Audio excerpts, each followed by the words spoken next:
வணக்கம் அன்புக்குரிய நேர்களே, இன்றைய நிகழ்ச்சியில் நம்முடைய உங்களுக்கெல்லாம் அறிமுகமே தேவையில்லாத டாக்டர் சுப்பிரமணியன் சுவாமி அவர்கள் நம்மோடு இணைகிறார். பாரதிய ஜனதா கட்சியுடைய மூத்த தலைவர், நாடாளுமன்ற மாநிலங்களவை உறுப்பினர்.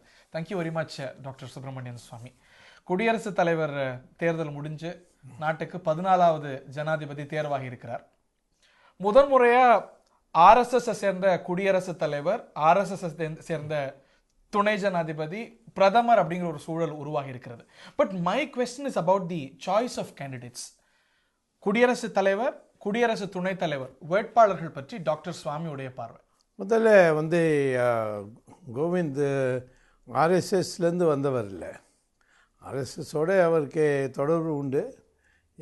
என் மாதிரி நானும் RSSலேருந்து வரல. ஆனால் என்னோடய கொள்கை சின்ன வயசுலேருந்தே ஸ்கூல் காலேஜ்லேருந்து அந்த இந்து மதத்துக்காக இந்து மதம் இது மாதிரி இருந்த காரணம் மெதுவாக RSSோடு சேர்ந்து வந்தேன்.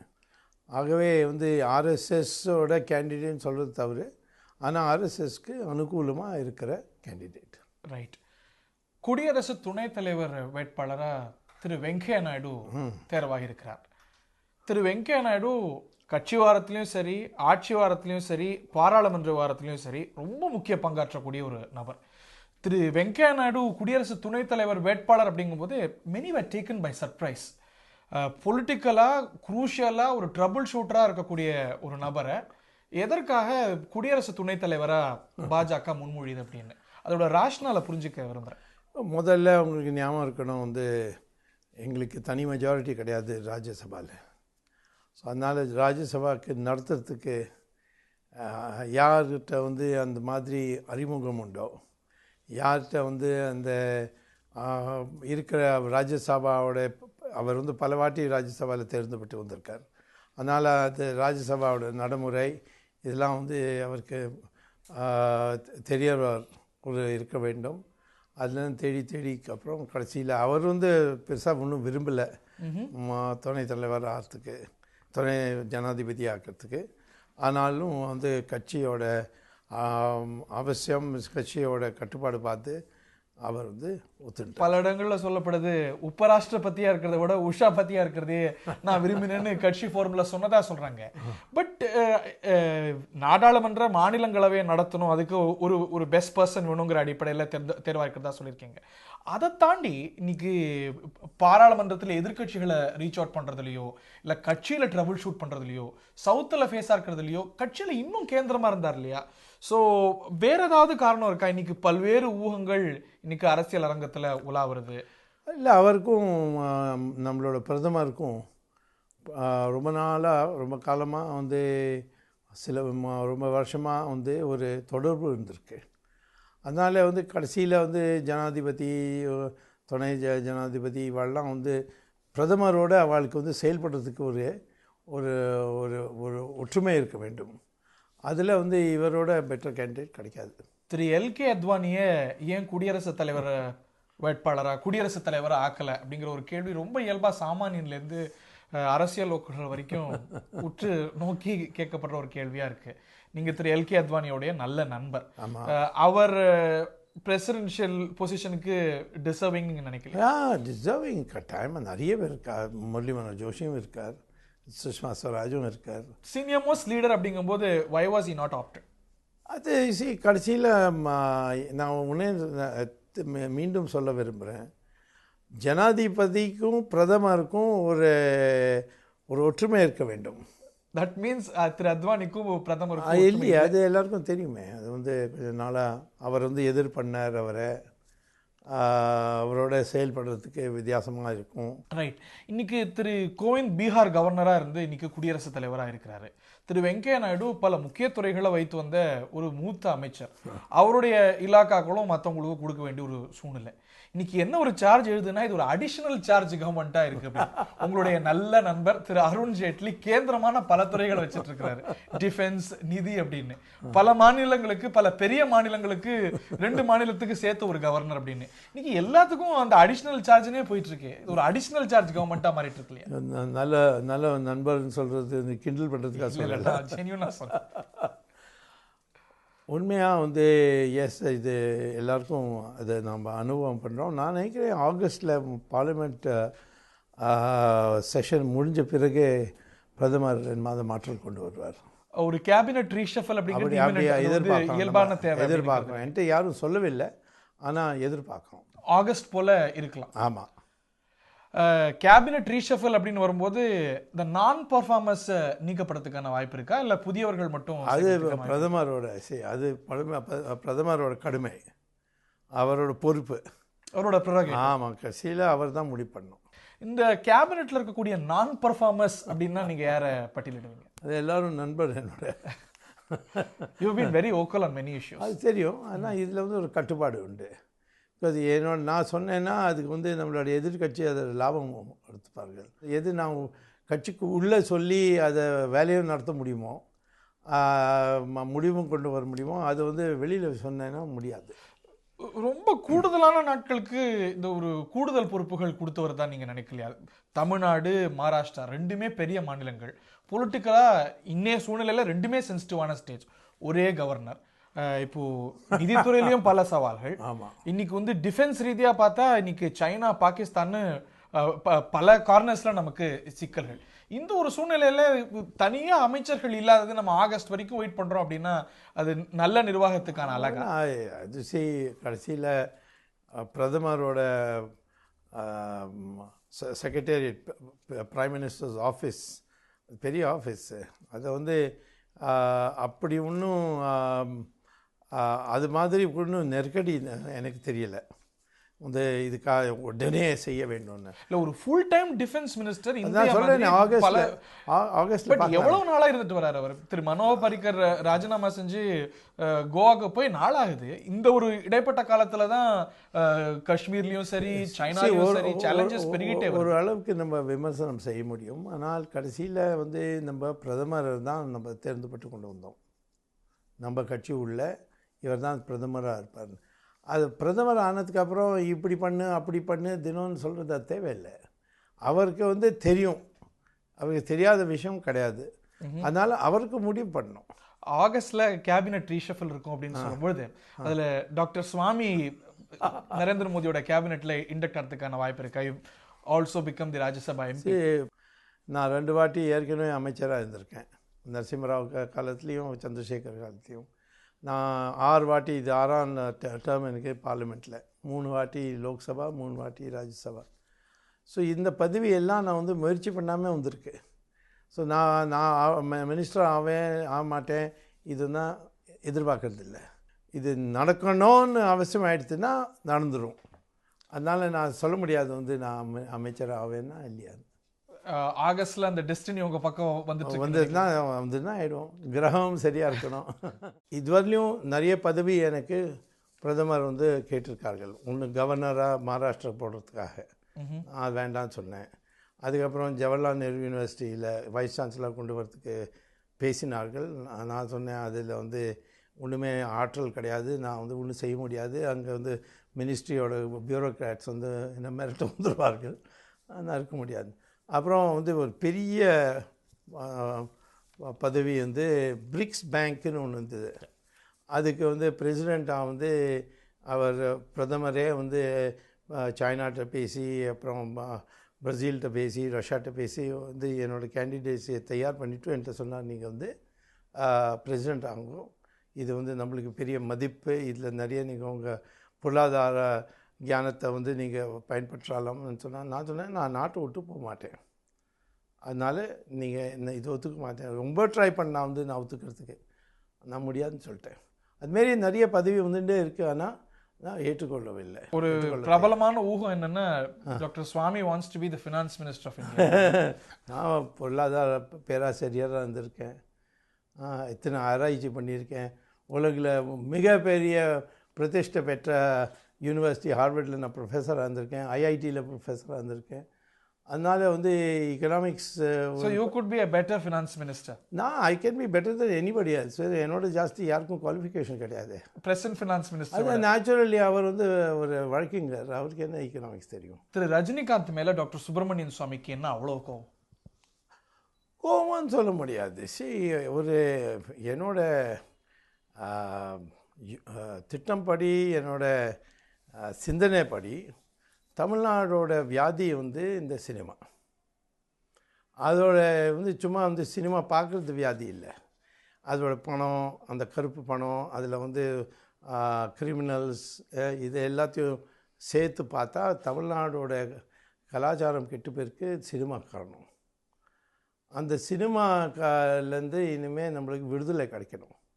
அந்த விடுதலைக்காக இனிமேல் யாராவது சினிமாக்காரன் தான் அதை வரவேற்பு கூடாது. அதுக்காக தான் சொன்னேன் வந்து எண்ட் ஆஃப் த டே தலைவர்களை தேர்ந்தெடுக்கிறது மக்கள், அதுதானே ஜனநாயகம். சரி, ஆனால் எனக்கு சொல்கிறதுக்கு அதிகாரம் உண்டு. நான் இங்கே தடை போடுறேன். நான் வந்து அங்கே ரஜினிகாந்தை டார்கெட் பண்ணி தடித்த வார்த்தைகளும் பயன்படுத்தி வரீங்க. என்ன எந்த மாதிரி வார்த்தை?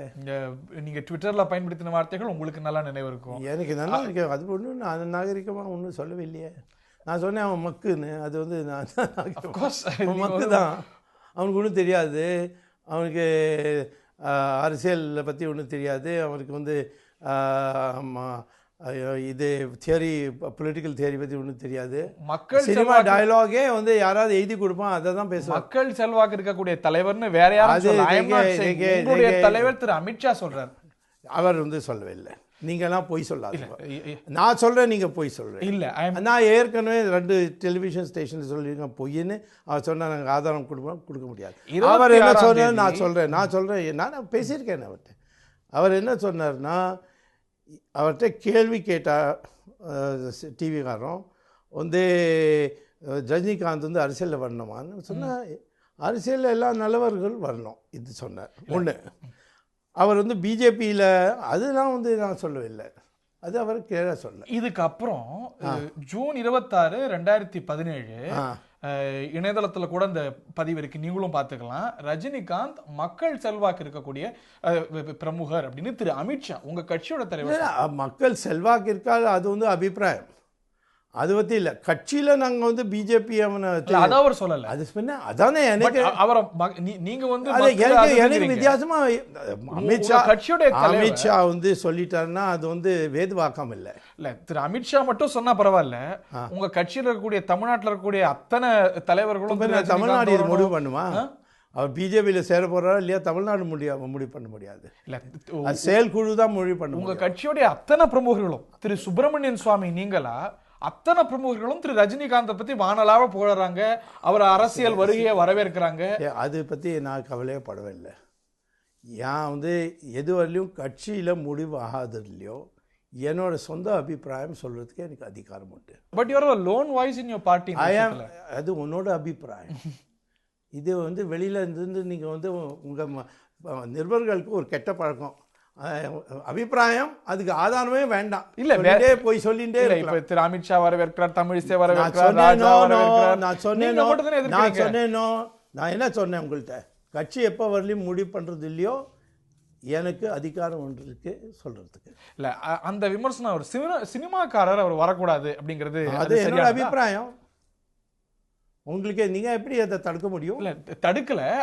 அதோட பேசிஸ் நான் புரிஞ்சுக்கிறேன். என்னோட அபிப்பிராயம் சினிமா காரணம்லாம் எல்லாம் என்ன, அவன் வந்து எல்லாம் ஸ்கிரிப்ட் எழுதின பத்தி எதுக்காக படிப்பு கிடையாது, ஒன்றும் கிடையாது. எதுக்காக வரணும்? எதுக்காக ஒரு சினிமாக்காரரை மதுரா எம்பி ஆக்கினீங்க? ஹேமமாலினி சினிமாக்காரர் இல்லையா? வேற எம்பி கிடைக்கலையா உங்களுக்கு? சத்ருக்னன் அது கட்சி முடிவு பண்ணதுக்கு அப்புறம் நான் ஒன்றும் சொல்ல முடியாது. ஹேமமாலினி இன்னைக்கு ஒரு பாராளுமன்ற உறுப்பினர், கட்சியோட தலைமையில் இல்லையா? அதே மாதிரி ரஜினிகாந்த் வந்து ஒரு உறுப்பினர் அதுக்காக தயார். நான் எதுக்கு பேசுவேன்? நான் ஒன்றும் சொல்ல மாட்டேன். அதை வந்து நம்ம தலையில் உட்காந்துட்டு அவனை தான் தலைவரை வச்சுட்டு அவனோட கூட்டணி போடணும், இது நான் ஒத்துக்க தயார் இல்லை. பிஜேபி தனியாக நிற்கணும், இதுதான் என்னோட அபிப்பிராயம். இல்லை, ஹேமமாலினி தலைவர் இல்லை, சத்ருக்ன சின்ஹா இந்த மாதிரிலாம் எம்பிக்கள் வந்திருக்காங்க, தலைமைக்கு வரலங்கிறீங்க. ஸ்மிருதி இரானி கல்வித்துறையோட அமைச்சராக இருந்தவங்க. ஆமா, அமைச்சர் தலைமை உண்டு. அமைச்சர் தலைமையில் இருப்பன்னு இது அவசியம் இல்லை. இன்னைக்கு அமித்ஷா வந்து அமைச்சர் இல்லை, ஆனால் அவர் தான் தலைவர் கட்சியோட.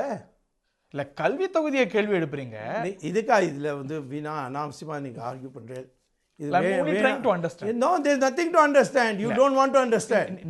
நான் சொல்கிறேன் ஒன்று, என்னோட அபிப்பிராயம் சினிமாக்காரம் வரக்கூடாது, அது ஏன் வரக்கூடாதுன்னா அவனுக்கு ஒன்றும் படிப்பு கிடையாது, அறிவு கிடையாது, ஒன்றும் தெரியாது. சினிமாக்காரவே கேளுங்க நீங்கள் முதல்ல.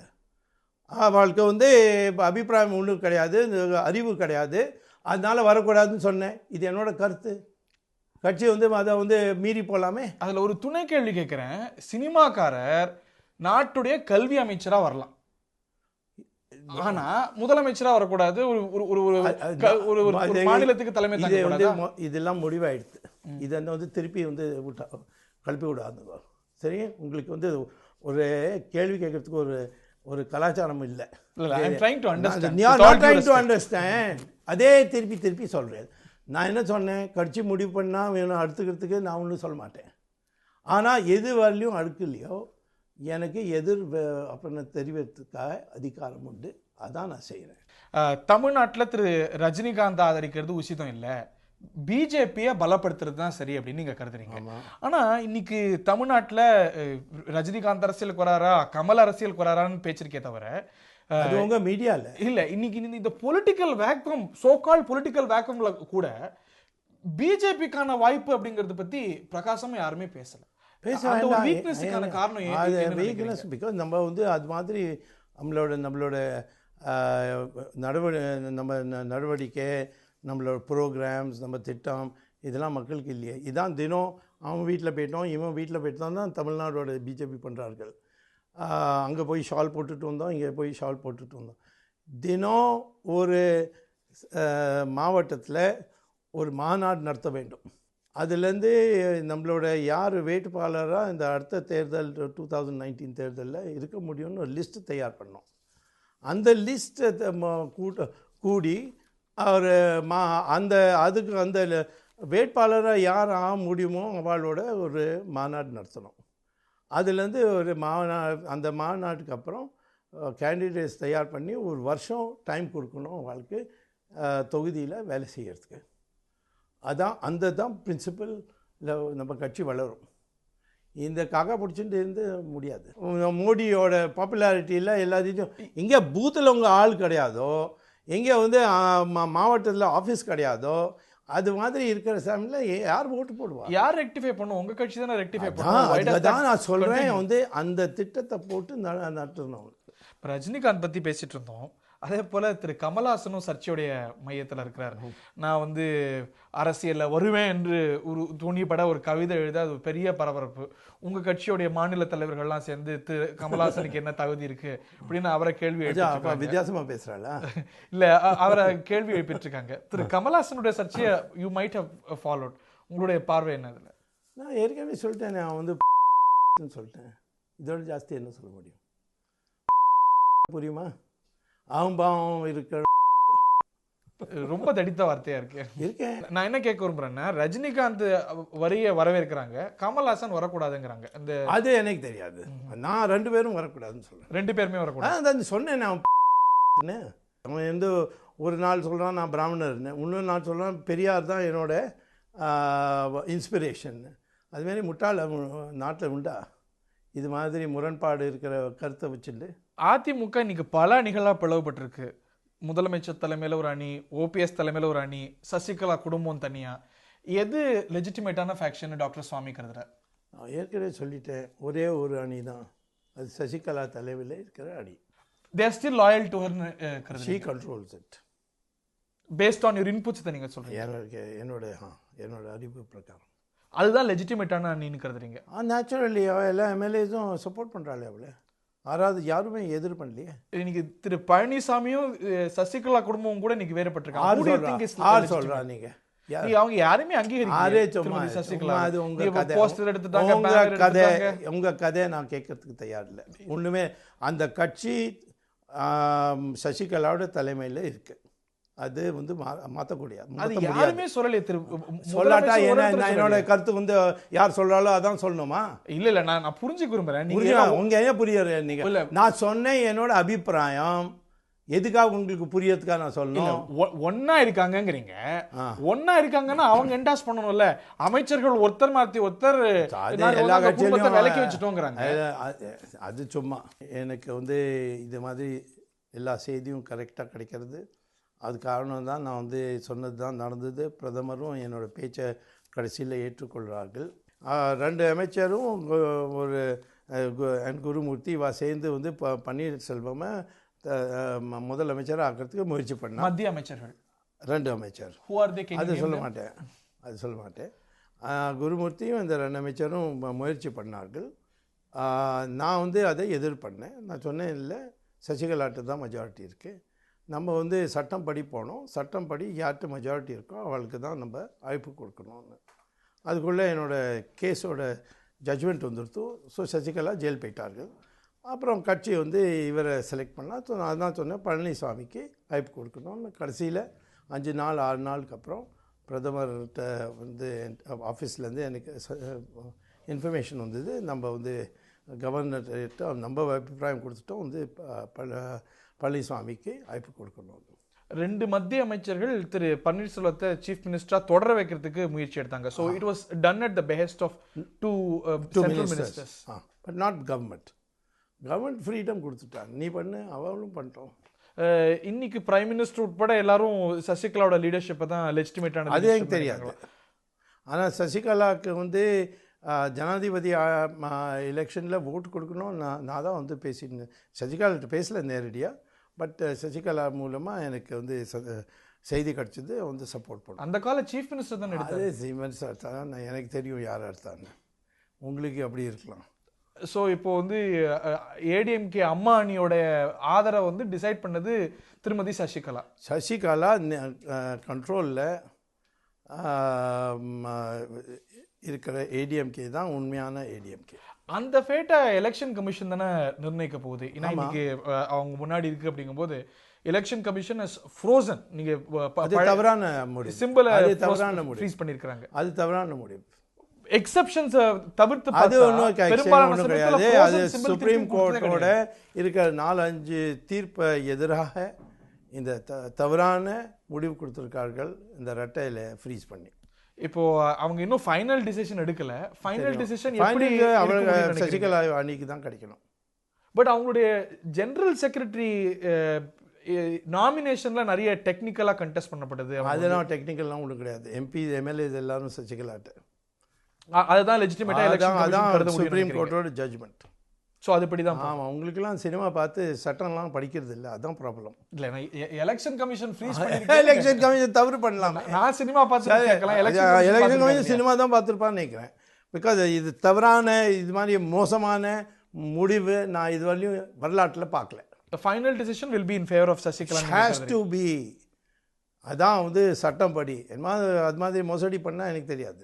நம்ம சசிகலா பற்றி பேசிட்டு இருக்கிறதுனால உங்களுடைய கர்நாடகா யூனிட், பிஜேபியோடைய கர்நாடகா யூனிட் அவங்களுக்கு வந்து அதீதமான ஃபெசிலிட்டிஸ் கொடுக்கப்பட்டிருக்கு அப்படிங்கிறத எதிர்த்து அதை வந்து விசில் ப்ளோ பண்ண ஆஃபீஸருக்கு ஆதரவாக போராட்டம் நடத்திட்டு இருக்காங்க. Where do you stand on that? அதை எப்படி பார்க்குறீங்க? அது நான் சொன்னேன், என்கொயரி நடந்துட்டு தெரிஞ்சுமே. சசிகலாவோட குற்றம் இல்லை வந்து அவளுக்கு ஃபெசிலிட்டி கிடச்சதுன்னு. பட் அவங்க பிரைப் பண்ணாங்கிறது குற்றம். அதுக்கு ஆதாரம் கொடுக்கலையே. அந்த ஆஃபீஸர் சொல்லியிருக்காங்க. ஆஃபீஸர் சொன்னால் வந்து 100 வாட்டி உங்கள் இந்த இதுதான் ரஜினிகாந்தோட கலாச்சாரம், அவன் சொல்லிட்டான். ஆஃபீஸர் சொன்னாங்க ஆதாரம் கொடுக்கணும், அதுக்காக என்கொயரி நடக்கிறது. என்கொயரியில் நிரூபிக்கப்பட்டோம், அப்புறம் தண்டனை. சீரியஸ் சார்ஜ் இல்லையா அந்த சிறையோடைய DIG? Serious charge without evidence is not charge. அது வந்து நான் வந்து நீங்கள் முட்டாளுன்னு சொன்னேன்னா உங்களுக்கு எப்படி இருக்கும்? என்ன ஆதாரம்? எக்ஸாக்ட்லி. இன்னொரு முக்கியமான குற்றச்சாட்டு என்னன்னா, தமிழ்நாடு அரசை ஆர்ம் ட்விஸ்ட் பண்ணது மத்திய அரசாங்கம், பிஜேபி வந்து இன்டைரக்டா கண்ட்ரோல் பண்ணது அப்படிங்கிற ஒரு குற்றச்சாட்டு எழுது. இதுக்கு நிறைய ரெய்ட்ஸ் நடந்திருக்கு. உதாரணத்துக்கு ரெய்ட் எல்லாம் வந்து அது ஃபைனான்ஸ் மினிஸ்டர்ட்ட கேளுங்க. எனக்கு அது எதுக்காக பண்ணான்னு. இதெல்லாம் ஆர்ம் ட்விஸ்டிங் டாக்டிக்ஸ். அது நீங்கள் என்ன வேணால் சொல்லலாம். ஆனால் நான் சொல்கிறேன், என்னோட ஒரே ஒரு பொறுப்பு தான் இருந்தது, யாருக்கு வந்து அழைப்பு கிடைக்கணும், யாரோட கட்சி யாரோட தலைமையில் இருக்குது, அந்த முடிவு பண்ணிட்டு நான் விட்டுட்டு வந்துட்டேன்.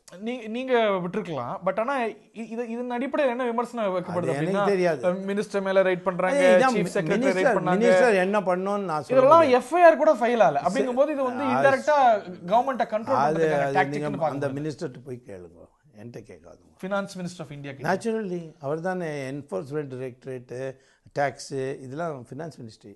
அவருக்கு இதில் ஒரு வெஸ்டட் இன்ட்ரெஸ்ட். அது எனக்கு தெரியாது. அதை வந்து நீங்கள் அவர்கிட்ட கேளுங்க. ஏன்னா நான் எப்படி சொல்கிறேன், உங்களுடைய பார்வை என்னன்னு கேட்குறேன். எனக்கு ஒரு பார்வையும் கிடையாது. இது நான் அது அலட்சியம் பண்ணியிருக்கேன். சரி, ஃபினான்ஸ் மினிஸ்டரை தாண்டி பேசணும்னா டிடிவி தினகரன் மேல ஒரு ஒரு வழக்கு. அவர் வந்து எலெக்ஷன் கமிஷனுக்கு பிரைப் கொடுத்தார் அப்படின்னு. அவர் பிரைப் கொடுத்தா சரி, யார் வாங்கினான்னு இது வரைக்கும் தெரியல. ஸோ அதெல்லாமும் பொலிட்டிக்கல் வெண்டட்டா மத்திய அரசு ஆம்டியூஸ் பண்ணது. அதுவும் முட்டாள்தானம். அது கேஸ் வந்து நிற்காது. பட் இதெல்லாம் மத்திய அரசு இன்டெரக்டா கண்ட்ரோல் பண்ணது. அது உங்களோட குற்றச்சாட்டு. அது வந்து அதுக்கும் ஆதாரம் கிடையாது. இது தவறாக நடந்திருக்குன்னு நான் ஒத்துக்கிறேன். டிடிவி தினகரன் மேலே இருக்கக்கூடிய அது வந்து யாரோ ஃபோன் பண்ணாவனே இவன் வந்து அவன்கிட்ட பேசிட்டான். இது அதுக்காக தான் நானே ஃபோன்லாம் அடுக்கிறது இல்லை. அடையாளம் தெரியாதுன்னு அடுக்க மாட்டேன் ஃபோனை. ஏன் யார் ஃபோன் பண்ணுறா, எதுக்காக ஃபோன் பண்ணுறா யார் தெரியும். அவர் ஃபோன் பண்ணி ஆமாம்மா பார்க்கலாம், நான் டெல்லி வரேன் இதுதான் சொன்னார். ஆனால் யாருக்கும் கொடுக்கலையே, யாரோட பேரும் வரலையே யாருக்கு கொடுத்தான்னு. அப்படி இருக்கும்போது இன்னி வரைக்கும் அதுல சார்ஜ் ஷீட் இல்ல. அது நான் என்ன பண்ணுவேன், என்னோட பொறுப்பு இல்லை, என்னோட டைம் வேஸ்ட் பண்ணாதும் இதில். ஸோ அதில் அது பேஸ்லெஸ்ன்னு நீங்கள் கருதுறீங்க? பேஸ்லெஸ் முதல்ல சொல்லிட்டேன். ஜிஎஸ்டியை பற்றி பேசும்போது ஜிஎஸ்டியில் நிறைய கன்சர்ன்ஸை எழுப்பினவரில் நீங்கள் ரொம்ப முக்கியமானவர். குறிப்பாக ஜிஎஸ்டி கவுன்சில்லாம் பற்றி இன்னைக்கு பயன்லா ஜிஎஸ்டியை வரவிருக்கிறீங்க.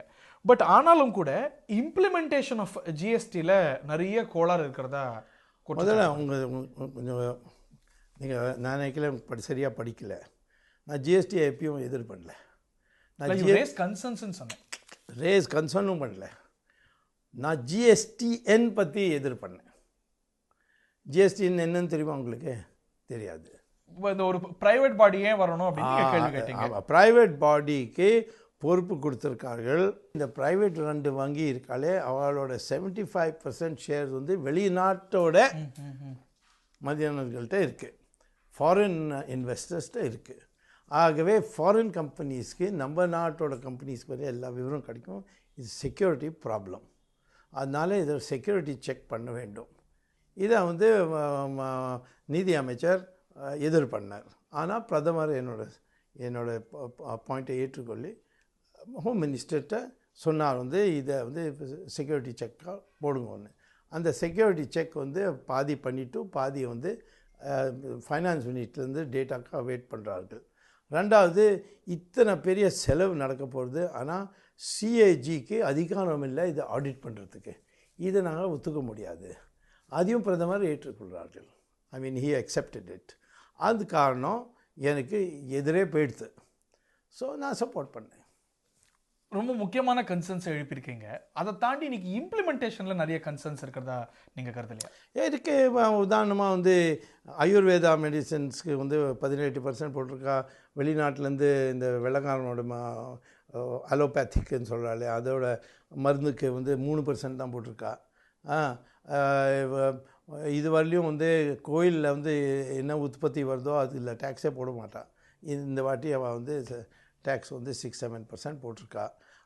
இது மாதிரி வந்து அது அந்த நெகோசியேஷன் நடக்கிறது. டிமானிட்டைசேஷன் மாதிரி நோக்கம் நல்லா இருந்தாலும் செயல்பாட்டில் இம்ப்ளிமெண்டேஷனில் நிறைய சொதப்பல் இருக்கு. கரெக்ட். அப்படிங்கிற ஒரு குற்றச்சாட்டு நீங்கள் ஏற்றுக்கிறீங்க? கரெக்ட். அது தவிர்க்கப்பட்டிருக்கலாமா? அது ஃபைனான்ஸ் மினிஸ்ட்ரியோட தவறு. ஒன்றுமே தயார் பண்ணல. வந்து எலெக்ஷன் நடத்துகிற போது ஒரு ஸ்பெஷல் கமிட்டி உருவாக்கப்பட்டது. அதோட பேர் வந்து strategic action committee for Lok Sabha election. அதோட தலைமைக்கு சேர்மன்ஷிப் பிரதமர்னு அப்போ பிரதமர் இல்லை மோடி வந்து என்னோடய பேரை கொடுத்து நான் அது சேர்மன் ஆனேன். அப்போ இதை வந்து நாங்கள் சப்போர்ட் பண்ணோம். ஆனால் சொன்னோம் வந்து அதை வந்து இம்ப்ளிமெண்ட் பண்ணுறதுக்கு முன்னால், அதை வந்து செயலில் கொண்டு வரதுக்கு முன்னால் 100 ரூபாவோட நோட்டை 6 மடங்கு ஜாஸ்தி பிரிண்ட் பண்ணோம். ரெண்டாவது, ஒரு 200 ரூபி நோட்டும் வெளியில் எடுக்க வேண்டும். மூணாவது வந்து யார்கிட்ட வந்து கருப்பு பணம் இருக்கோ அவளுக்கு பேங்க்கில் தானே சொந்த பேங்க்கோட அக்கௌண்ட்டில் அதை டெபாசிட் பண்ணுறதுக்கு அதிகாரம் உண்டு. அதுலேருந்து 25% கவர்மெண்ட் எடுத்துட்டுருவார்கள். 25% அவள் வந்து நீங்கள் புது நோட்டில் அதை விட்ரா பண்ண முடியும். 50% ஃபிக்ஸ்ட் டெபாசிட்டில் வச்சு 2% இன்ட்ரெஸ்ட்டில் 5 வருஷத்துக்காக இருக்கணும். இது மாதிரி நம்ம சஜஷன் பண்ணோம். இது எதுவும் பண்ணவே இல்லை. அண்ட் அதனால் வந்து கேஷ் கலெக்ட் வந்தது. மக்களுக்கு நிறைய சிரமம் இதுக்காக வந்தது. Who is accountable for this? Finance மினிஸ்டர்னு சொல்ல முடியுமா இல்லையா? அது பிரதமருக்கு முடிவு பண்ணுவோம். ஆனால் ஃபைனான்ஸ் மினிஸ்டரில் இருக்கிற அந்த ஆஃபீஸர்ஸ் யாரோட பொறுப்பு இருந்ததோ அவள் யாருமே ஒன்றுமே செய்ய. இன்னொன்று நாடு சந்திச்சுட்டு வர இன்னொரு முக்கியமான சவால் வந்து பாதுகாப்பு தொடர்பானது. இன்னைக்கு சைனால ஸ்டாண்ட் ஆஃப் நம்ம பார்த்துட்டு இருக்கோம். அதை மோடி கவர்மெண்ட் சரியா கையாளுறதுன்னு நினைக்கிறீங்களா? நம்ம வந்து ஒரு மஸ்குலர் டிப்ளமேசிலாம் சொல்லிட்டு இருந்த நிலையில இன்னைக்கு இந்த ஒரு சிச்சுவேஷன் நம்ம பார்த்துட்டு இருக்கோம். டிஃபென்ஸ் மினிஸ்டர் கூட சொன்னாரு அந்த காலத்து மாதிரி இல்லையே இன்றைய இந்தியா அப்படின்னு. இந்த ஃப்ரண்ட் நம்ம சரியா கையாண்டிருக்கோம்னு நினைக்கிறீங்களா? சைனாவோட நம்மளுக்கு நல்ல உறவு இருக்கணும், அது நான் ரொம்ப நாளாக சொல்லிட்டு வந்திருக்கேன். பாகிஸ்தானை சரியாக்கிறதுக்கு சைனாவை நியூட்ரலைஸ் பண்ணுறது அவசியம்.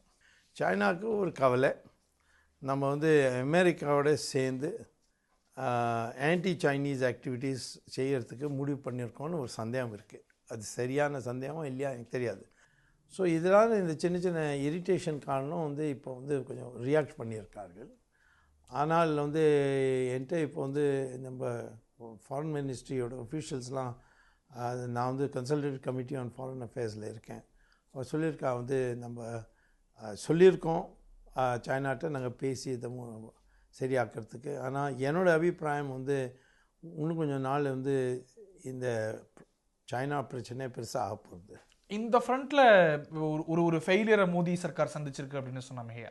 ஃபெயிலியர் வந்து சைனா திடீர்னு ஒரு நாள் வந்து நாங்கள் ஸ்டேட்டஸ்கோ ஒத்துக்க மாட்டேன்னு சொன்னால் அது மோடியோட ஃபெயிலியர் எப்படி?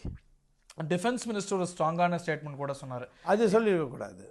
அது வந்து பிகாஸ் அவள் பதில் கொடுத்துட்டாலே.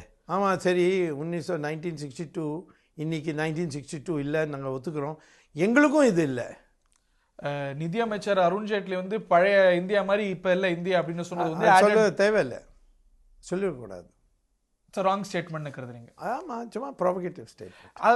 அதை மையப்படுத்திய பாலிடிக்ஸை பற்றி பேசும்போது திரு ராகுல் காந்தி சீன தூதர்கள்லாம் சந்திச்சாங்கிறது வந்து it was made a big hue and cry. அப்படி நாட்டுடைய தலைவர்கள் வந்து தூதர்களை சந்திக்கிறது இல்லாட்டி வேற நாட்டு தலைவர்களை சந்திக்கிறது வந்து அவ்வளோ பெரிய குற்றம் இல்லை. குற்றம் பிரச்சனை இல்லை. வெளிநாட்டோட தூதர்களோட சந்திக்கிறது ஒன்றும் அதில் ஒன்றும் ஆக்ஷேபம் இல்லை. ஆனால் வந்து நார்மலி நான் வந்து தூதர்களோடு சந்திக்கிற போது மினிஸ்ட்ரி ஆஃப் எக்ஸ்டர்னல் அஃபேர்ஸ்க்கு இன்ஃபார்ம் பண்ணி உங்கள் ஆஃபீஸர்ஸால் இருக்கணுமா என்னோடய பேச்சுவார்த்தைக்கு டைமில் வரலான்னு. யாராவது வருவார், நோட்ஸ் எடுத்துகிட்டு இருப்பார்கள். அது மாதிரி தான் வந்து ப்ரோட்டோக்கால். இதை ப்ரோட்டோக்காலை மீறி இவர் வட்ராவும் பிரியங்காவும் கூட்டின்னு போய் அங்கே என்ன பண்ணார்னு இதுவரை யாருக்கும் தெரியாது என்ன பேசினார்னு. அதுதான் ஆகவே இதான் இவர் என்ன பேசியிருக்கார், என்ன திட்டம் போட்டிருக்கார், என்ன சதி போட்டிருக்கார், இந்த பிரச்சனை ஆகுது. நீங்களும் கூட சைனாவோட நல்லுறவு இருக்குன்னு விரும்புறீங்க. ஒரு தூதரை சந்திச்சதை வந்து ஒரு பெரிய பொலிட்டிக்கல் கான்ட்ரோவர்சி இல்லை. அது தூதர் சந்திச்சது தூதர் நான் முதலே சொன்னேன். நீங்கள் party I am not blaming you. No party naturally அதானே சொல்கிறா. ஏன் நீங்கள் போய் என்ன பேசினாலும் எங்களுக்கு யாராவது எக்ஸ்டர்னல் அஃபேர்ஸ் மினிஸ்ட்ரிக்கு தெரிஞ்சிருக்கணுமே. நீங்கள் கூட ஸ்ரீலங்காவுடைய அதிபரை எம்பசி கமான் நான் உங்களுக்கு நீங்கள் மூளை அப்ளை பண்ணுங்க. Okay, you are not trying to understand. நீங்கள் வந்து நேரடி கேட்க, நீங்கள் வந்து ஜனாதிபதி ஸ்ரீலங்கா சந்திக்கிற போது எக்ஸ்டர்னல் அஃபேர்ஸ் மினிஸ்ட்ரிக்கு இன்ஃபார்ம் பண்ணேன். அவளோட ஏற்பாடுக்கு சேர்ந்து தான் நான் போனேன். நம்மளுக்கு அங்கே ஜெட் செக்யூரிட்டி கிடச்சதும் நம்ம கவர்மெண்ட் காரணம் தான் கிடச்சிது. அப்போது அந்த சமயத்தில் வந்து மன்மோகன் சிங் சர்க்கார் இருந்தாலும் நான் அவள்கிட்ட சொல்லிட்டு போனேன். அங்கே எம்பசிகிட்ட சொன்னேன். எம்பசி சொன்னால் பரவாயில்ல, நீங்கள் வந்து போய் பேசிட்டு வாங்க, அப்புறம் எங்கள்கிட்ட எம்பசியில் வந்து டீ குடிக்கிற சமயத்தில் எங்கள்கிட்ட பார்த்தது பரிசே தப்பு இல்லை. எம்இஏவை லூப்பில் வைக்காம திரு ராகுல் காந்தி பார்த்தது தவறு. And timing is also question இந்த விஷயத்தில். இன்னொரு சர்ச்சை, எவர் கிரீன் சர்ச்சையாக நம்ம நாட்டில் தொடர்ந்துட்டு இருக்கிறது இந்த மொழி சார்ந்த சர்ச்சை. நீங்கள் தமிழ்நாட்டுக்கு ஒரு முறை வரும்போது ஹிந்தி கற்றுக்கிட்டாதான் முன்னேற முடியும் அப்படின்னீங்க. முன்னேற்றத்துக்கும் ஹிந்திக்கும் என்ன சம்மந்தம்? இந்தியா முழுக்க வேலை வாய்ப்புக்கு வந்து தமிழனுக்கு கிடைக்கணும்னா ஹிந்தி தெரியணும். அண்ட் நான் வந்து ஹிந்தி கட்டாயப்படுத்தணும்னு சொல்லவில்லை, ஃபோர்ஸ் பண்ண சொல்லலை, இம்போசிஷன் சொல்லவில்லை. யாருக்கு வந்து ஹிந்தி கற்றுக்கிறதுக்கு இஷ்டம் இருக்கோ அவளுக்கு வாய்ப்பு கொடுக்கும். கற்றுக்கிறதுக்கு இப்போ தடையே இல்லையே? இருக்குது. ஸ்கூல்லலாம் கற்றுக் கொடுக்கறது இல்லை, ஆப்ஷனல் ஹிந்தி இல்லை. அப்படி கற்றுக் கொடுக்குற பள்ளிகளில் அது வேற, தாராளமாக போய் சேரலாம். ஒரு ஸ்கூலில் வந்து ஆப்ஷனல் லாங்குவேஜ் இருக்கணும். பட் இந்த விஷயத்தில் ஒரு ஹார்ட்லைன் பொசிஷனை உங்களுடைய மூத்த தலைவர்கள் பலரும் எடுக்கிறாங்களா? வைஸ் பிரசிடென்ட் கேண்டிடேட் கூட சமீபத்தில் ஒரு கருத்து சொன்னார், ஹிந்தி ஹமாரா ராஷ்டிர பாஷா அப்படின்னு. நாட்டுக்கு தேசிய மொழி ஹிந்தி ராஷ்டிர பாஷா தான், ஆனால் வந்து தமிழும் ராஷ்டிர பாஷா. நேஷ்னல் லாங்குவேஜ் 16 நேஷ்னல் லாங்குவேஜ் நம்ம வந்து கான்ஸ்டியூஷன் 22. ஆமாம். ஆனால் வந்து இந்த மொழி தனிப்பட்ட எல்லாம் தனித்தனியான மொழின்னு சொல்லக்கூடாது. தமிழில் வந்து ஒரு 40% வேர்ட்ஸ் வந்து சம்ஸ்கிருத்லேருந்து எடுத்துட்டுருக்காங்க. ஒரு வாட்டி கருணாநிதியோட எனக்கு இதில் பேச்சுவார்த்தையில் வந்து ஒரு வாதம் விவாதம் வச்சு, அப்போ வந்து அவர் சொன்னார், இல்லை தமிழ் தனிப்பட்ட மொழின்னு. நான் சொன்னேன், உங்கள் பேர் கருணாநிதி, இது தமிழா இது சம்ஸ்கிருதா? அவர் பேர் சமஸ்கிருதத்தில் கூட இருக்கலாம், ஆனால் தமிழ் மொழி வந்து வேற மொழியோட துணை இல்லாமல் இன்னைக்கும் இயங்கக்கூடிய துணை இல்லாமல் சொல்ல முடியாது. 40% இருக்கு, 40% வேர்ட்ஸ் வந்து சம்ஸ்கிருத்லேருந்து கலப்பு இன்னைக்கு ஏற்பட்டிருக்கு. அதனாலே அந்த மொழி முழுவதுமே கலப்புன்னு சொல்ல முடியாது. இல்லை, நான் இங்கே சொல்கிறேன், நான் வந்து சொல்கிறேன் வந்து எல்லா லாங்குவேஜ்லேயும் சம்ஸ்கிருத்தோட வேர்ட்ஸ் இருக்குது. கர்நாடகாலேயும் இருக்குது, கன்னடாலையும் இருக்குது, மலையாளம்லேயும் இருக்குது, சிலத்தில் ஜாஸ்தி வழக்கத்தில் இருக்குது. ஆனால் அந்த சமஸ்கிருத வார்த்தையை நீக்கினாலும் கூட அதுக்கு நிகரான தூய தமிழ் சொற்கள் எதுக்காக நீக்கணும்? இதுதான் எனக்கு புரியல, இந்த மனப்பான்மை எதுக்காக நீக்கணும்? நல்ல தமிழில் பேசலாம், நல்லா தமிழ்ல கிடையவே கிடையாது. சங்கம் தமிழில் முழுக்க சம்ஸ்கிருத் தான் இருக்குது. இதான் வந்து இந்த மனப்பான்மை, இதை வந்து நசுக்கி விட்டுடணும். ஒரு வாட்டி வந்து நான் மினிஸ்டர் இருந்த போது கருணாநிதி வந்து தனிப்பட்ட தமிழ்நாடு பற்றி பேசினார். நான் சொன்னேன் வந்து உங்கள் கவர்மெண்ட் டிஸ்மிஸ் பண்ணணும், நீங்கள் பேசக்கூடாது இப்படின்னு. அப்போ சொன்னார் வந்து தனிப்பட்ட தமிழ்நாடு உருவாக்கப்படும்னு. டிஸ்மிஸ் பண்ணோம், ஒன்றுமே ஆகலை, ஒரு சைக்கிள் ஏரியலை. ஸோ எனக்கு நல்லா தெரியும், தமிழ் மக்கள் எல்லோரும் விரும்புகிறா. வடநாட்டிலையும் போய் வேலை வாய்ப்புக்காக தேடணும், இந்தியா முழுக்க சுற்றணும். ப்ரைவேட்லேயே என்கிட்ட சொல்கிறார்கள், நாங்கள் தமிழ் ஹிந்தி கற்றுக்கிறதுக்கு விரும்புகிறோம். இல்லை, எவ்வளோ பேர் இன்றைக்கி அங்கேருந்து இங்கே வந்து பானிபுரி வித்துட்ருக்குறாங்க. அவங்கெல்லாம் வந்து இங்கே வந்து முன்னேற தானே செய்கிறாங்க. அவங்க ஹிந்தி கற்றுனால வாழ்வாதாரம் மேலே போயிடுச்சா? இல்லை இல்லை, தமிழ்நாட்டில் போய் இருந்தேன்னா தமிழ் கற்றுக்கணும். மிக அதிகமாக தமிழ்நாட்டிலேருந்து பீகார் போகிறத காட்டிலும், தமிழ்நாட்டிலேருந்து உத்தரப்பிரதேசம் போகிறத காட்டிலும், நார்த் ஈஸ்ட் ஸ்டேட்ஸுக்கு போகிறத காட்டிலும் அங்கேருந்து தான் தமிழ்நாட்டுக்கு வராங்க. ஏன்னா இன்னைக்கு வந்து மற்ற எல்லா தமிழ்நாட்டிலேருந்து வடநாட்டு போகிறதுக்கு அவளுக்கு கஷ்டம் இதான் இருக்குது, தெரியாது. இல்லை, இல்லாட்டியும் தமிழ்நாடோட பொருளாதாரம் மற்ற மாநிலத்தோட பெட்டராக தானே இருக்குது. ஹிந்தி கற்றுக்காம அது உன்னோட அபிப்பிராயம். இந்த மாதிரி முட்டாள்தனம் சொல்கிறேன். உங்களுக்கு இன்னும் பொருளாதாரம் ஒன்றும் தெரியாது. மகாராஷ்டிராவோட பொருளாதாரம் தமிழ்நாடோட சைஸ் பெருசு. இப்போ நான் அதில் வந்த விவாதம் போனேன்னா அது பெரிய சப்ஜெக்ட். பல உத்தரப்பிரதேசத்தோட ஜாஸ்தியா ஹிந்தி நான்சென்ஸ். நான் சொல்கிறேன், மக்கள் தமிழ்நாடு மக்கள் வந்து வேலை வாய்ப்புக்காக வடநாட்டு போகிறதுக்காக ஹிந்தி கற்றுண்டா கொஞ்சம் ஈஸியாக இருக்கும். இதோட ஜாஸ்தி பேச வேண்டாம். ரைட், நான் அதை ஏற்றுக்கிறேன். மீண்டும் தமிழ்நாட்டு வார்த்தை பற்றி பேசும்போது, இந்த அரசாங்கம் வந்து பிரசிடென்ஷியல் எலெக்ஷனுக்கு அப்புறமே தமிழ்நாடு சர்க்கார் பிரச்சனைக்குள்ளாகும் அப்படின்னு அரசியல் நோக்கர்கள் சொல்றதை கேட்கிறோம். முழுமையா 5 வருஷம் டேர்ம் இன் ஆஃபீஸ் கம்ப்ளீட் எது வரலையும் தனி மெஜாரிட்டி இருக்கோ ஒன்றுமே ஆகுது. அந்த தனி மெஜாரிட்டி இருக்கும். 2021 வரைக்கும் ஆட்சி கம்ப்ளீட் ஆகும்னு நினைக்கிறீங்க? இருக்கும். மத்திய அரசு டிஸ்டர்ப் பண்ணாது. ஏன் டிஸ்டர்ப் பண்ணணும்? மெஜாரிட்டி இருந்தால் நம்ம எப்படி டிஸ்டர்ப் பண்ணணும்? சுப்ரீம் கோர்ட்டே அது வந்து இல்லை, அப்படி நிறைய யூகங்கள் கலப்பப்படுது. என்ன பண்ண முடியும்? ஒன்றும் பண்ணல. அந்த டிஸ்டர்பன்ஸோடைய அழகாக தான் இந்த ரைடு நீங்கள்லாம் ரொம்ப சினிமா பார்க்குறேன். இந்த சினிமா ஸ்கிரிப்ட்லாம் என்கிட்ட சொல்லாதுங்கோ. தனி மெஜாரிட்டி இருக்கிற வரையும் சட்டம் நம்ம பக்கம் இருக்கும். அதனால யாரும் டிஸ்டர்ப் பண்ண முடியாது. இன்னைக்கு இருக்கிற பொலிட்டிக்கல் கிளைமேட்டில் திரு எம்.கே. ஸ்டாலினும் திமுகவும் ஒரு ஸ்ட்ராங்கர் யூனிட்டாக எமர்ஜ் ஆகி வருதா கருதுறாங்க. He is being seen as the tallest leader of the state. இல்ல, நான் கேக்குறேன், do you disagree with this observation? என்ன இருந்தாலும் தமிழ்நாட்டுக்கு எதிர்காலம்க்கா திராவிட முன்னேற்ற கழகம் ஆட்சியில் வர விடக்கூடாது. Doctor Subramanian Swamy not very long ago, சரியா 1 வருஷத்துக்கு முன்னாடி திரு ஸ்டாலின் சாமி கும்பிட்றாரு, அவங்க குடும்பத்துல கோயிலுக்கு போறாங்க, அதனால அவர் முதலமைச்சராக வரணும்னு நீங்க தான் சொன்னீங்க. அவர் மாறி விட்டார். அப்புறம் 1 வருஷத்துல திருப்பி மாறிட்டார். இல்லை, அவரே அன்றைக்கே மாறிட்டார். அதுக்கப்புறம் நான் விட்டுட்டேன். அவர் முதல்ல சொன்னார் இப்படி. அதுக்கப்புறம் சோனியா காந்தியும் எல்லோரும் அங்கே ஓடி போனால் கருணாநிதியை பார்த்துட்டு அவரோட தந்தை வந்து கட்டளை கொடுத்தார். அதுக்கப்புறம் அவர் வந்து So you made an error in your judgment. Not error, I thought you the independent person. ஆனால் அவர் அப்பாவோட கைக்கூலி. இன்னைக்கு திரு கருணாநிதி ஆக்டிவா இல்ல. அது இல்லாட்ட நான் என்ன பண்ணுறது, தனியாக சொல்லணுமே. பட் நீங்க அவரை திராவிட கொள்கை ஃபெயிலியர், இந்த நாட்டுக்கு எதிரான ஒரு கொள்கை. ஆகவே நம்ம நாடு ஒரே ஒரு நாடு தான். இந்த திராவிடன்னா ஒரு தென்னை நாடு. நீங்கள் வந்து அதை தனிப்பட்ட சமுதாயம்னு சொன்னீங்கன்னா அது தேச துரோகி கருத்து. புரிஞ்சுதா? இன்னைக்கு தமிழ்நாடு பொலிட்டிக்கல் சிச்சுவேஷனில் பார்க்கும்போது ஒரு வேக்யூம் பார்க்கப்படுது. செல்வி ஜெயலலிதாங்க ஒரு டால் லீடர் இல்லை. Thiru Karunanidhi is another very tall leader. அவரும் இன்னைக்கு ஆக்டிவா இல்லை. இப்படி இருக்கக்கூடிய ஒரு சூழ்நிலையில யார் ஸ்ட்ராங்கா ஒரு லீடரா புதுசாக தேடணும். எது வரலையும் எனக்கு வந்து என்னோட கையில் வந்து பிஜேபி தமிழ்நாடு யூனிட்டுக்கு வராதோ நான் இதெல்லாம் எதுக்கு முயற்சி பண்ணோம். இப்போ இருக்கக்கூடிய தமிழ்நாடு பிஜேபி என் கையில் இல்லை, என் கையில் நான் அங்கே ஆஃபீஸே போகிறது இல்லையே. ஆட்டோமேட்டிக்கா இப்ப இருக்கக்கூடிய சூழ்நிலையில டிஎம்கே எதனா ஸ்ட்ராங்கரா எமர்ஜ் ஆகி வரதுக்கு வாய்ப்பு இருக்கு. என்ன தேர்தல் ரீதியாக சொல்கிறீங்களா? அது வந்து தேர்தல் இன்னும் ஒரு 4 வருஷம் பாக்கி இருக்கேன். 3 வருஷம். இப்போ இடைத்தேர்தல்கள் வரும். இடைத்தேர்தல் ஒன்றும் வித்தியாசம் வராது. டாக்டர் சுவாமி, இவ்வளவு நேரம் பங்கு கொண்டு உங்களுடைய கருத்துக்களை தந்தி டிவியோட பகிர்ந்து கொண்டதற்கு ரொம்ப நன்றி.